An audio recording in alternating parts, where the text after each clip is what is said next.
दोस्तों, मनुष्य के अंदर कितना टैलेंट छुपा होता है मनुष्य को खुद पता नहीं चल पाता। लेकिन जो मनुष्य अपने टैलेंट को पहचान लेता है, उसके बाद दुनिया उसके टैलेंट की दीवानी हो जाती है और उस व्यक्ति को सफल होने से कोई नहीं रोक सकता।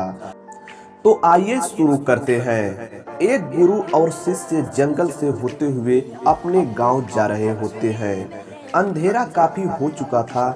शिष्य ने अपने गुरु से कहा कि गुरुजी, काफी रात हो चुकी है, अगर आप कहें तो आज की रात यहीं आसपास के किसी गांव में गुजार लें।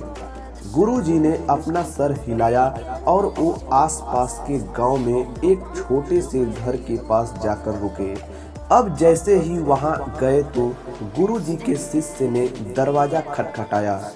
उस घर में एक गरीब आदमी बाहर आया तो गुरुजी ने बोला, हम अपने गांव जा रहे थे, लेकिन काफी रात होने की वजह से हमने इसी गांव में रुकने को सोचा है।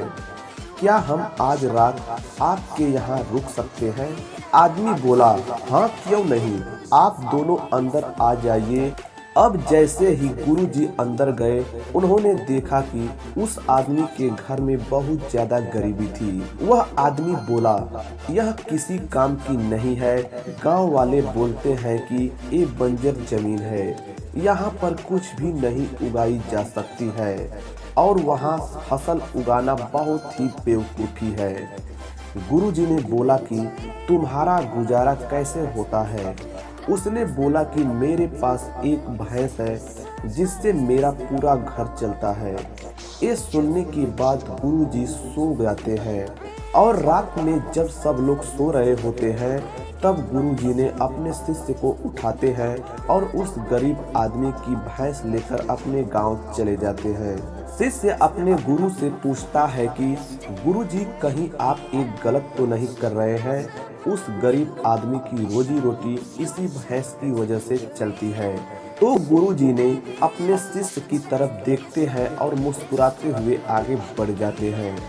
उस बात को तकरीबन 10 साल गुजर जाती है और जो गुरु का शिष्य था वह बहुत बड़ा गुरु बन चुका था। तो एक दिन उन्हें उस गरीब आदमी की याद आती है कि मेरे गुरुजी ने उस आदमी के साथ अच्छा नहीं किया था।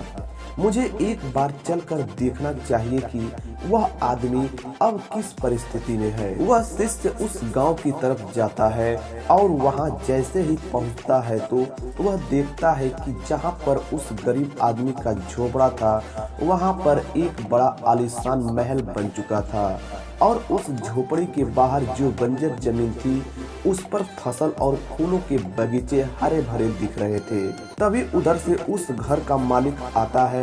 शिष्य उसे पहचान लेता है और उस आदमी को बोलता है, तुमने मुझे पहचाना? मैं अपने गुरुजी के साथ आया था, हमने एक रात के लिए आपके यहाँ रुके भी थे। वह आदमी उसे पहचान लेता है और बोलता है कि उस रात में आप कहाँ चले गए थे और उस रात के बाद ही मेरी भैंस कहीं चली गई थी। मेरे पास कोई रास्ता नहीं था तो मैंने अपने जमीन पर मेहनत की और फसल निकल आई और आज मैं इस गांव का सबसे बड़ा और सबसे अमीर आदमी बन चुका हूँ। ये बातें सुनने के बाद शिष्य के आंखों में अपने गुरुजी के लिए आंसू आ गए और उसे ये बात अब समझ में आई कि और वो रोने लगा। ये बातें सुनकर शिष्य के आंखों में गुरुजी के लिए आंसू आ गया और सोचने लगा कि गुरु को हमने कितना गलत समझा, लेकिन गुरु ने कुछ ऐसे काम कर गए जिसे देखकर हमारी आंखें भर चुकी। उस रात इसके घर हमने रुका और इसकी भैंस लेकर हम लोग चले गए, लेकिन इस व्यक्ति में जो टैलेंट छुपा था, उस टैलेंट को निकालने के लिए गुरुजी ने उस भैंस को लेकर गए और आज वह व्यक्ति कितना अमीर व्यक्ति हो चुका है। जिस बंजर ऊसर जमीन को वो कहता था कि यहाँ पे कुछ नहीं होता, उस भैंस के ले जाने के बाद वह व्यक्ति जी तोड़ से मेहनत किया और यहाँ पे उपजाऊ जमीन बनाकर गांव का सबसे अमीर आदमी बन गया। तो दोस्तों, इस कहानी से हमें सीख मिलती है कि हमारे अंदर कुछ ऐसे टैलेंट छुपे होते हैं, लेकिन हमें कोई न कोई चीज रोक कर रखती है। इसलिए आपके अंदर जो टैलेंट है उसे आप यूज करें और अपने टैलेंट के माध्यम से एक सफल व्यक्ति बने।